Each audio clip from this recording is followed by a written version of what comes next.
ఈరోజు మన కిచెన్లో సూపర్ టేస్టీ అయిన ఆంధ్ర స్టైల్ కొబ్బరి పచ్చడి. ప్యాన్లో కొద్దిగా ఆయిల్ వేసుకుని 1 టేబుల్ స్పూన్ పచ్చిశనగపప్పు, 1 టేబుల్ స్పూన్ మినప్పప్పు వేసి బాగా ఫ్రై చేసుకోండి. ఇవి కాస్త ఫ్రై అయినాక 1 టేబుల్ స్పూన్ ధనియాలు, 1 టీ స్పూన్ జీలకర్ర, కారానికి సరిపడా ఎండుమిర్చి వేసి దోరగా ఫ్రై చేయండి. ఒక రెమ్మ కరివేపాకు వేసుకుని స్టవ్ ఆఫ్ చేసుకోండి. మిక్సీ జార్ తీసుకుని 1 కప్ కొబ్బరి ముక్కలు, ఫ్రై చేసినటువంటి పోపు దినుసులు, కొద్దిగా చింతపండు, వెల్లుల్లి రెబ్బలు, సరిపడా సాల్ట్, 1 టేబుల్ స్పూన్ వరకు బెల్లం వేసుకుని మెత్తగా మిక్సీ పట్టుకోండి. కొంచెంగా వాటర్ వేసుకుని బాగా మెత్తగా మిక్సీ పట్టుకోవాలండి. ఇక్కడ సాల్ట్ సరిపోకపోతే అడ్జస్ట్ చేసుకోండి.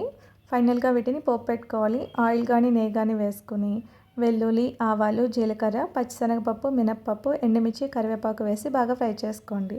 ఈ పోపు మొత్తాన్ని కొబ్బరి పచ్చడిలో కలపండి. కొద్దిగా కొత్తిమీర వేసుకుని సర్వ్ చేసుకోండి. ఇది ఇడ్లీ, దోశ, రైస్లోకి చాలా బాగుంటుందండి.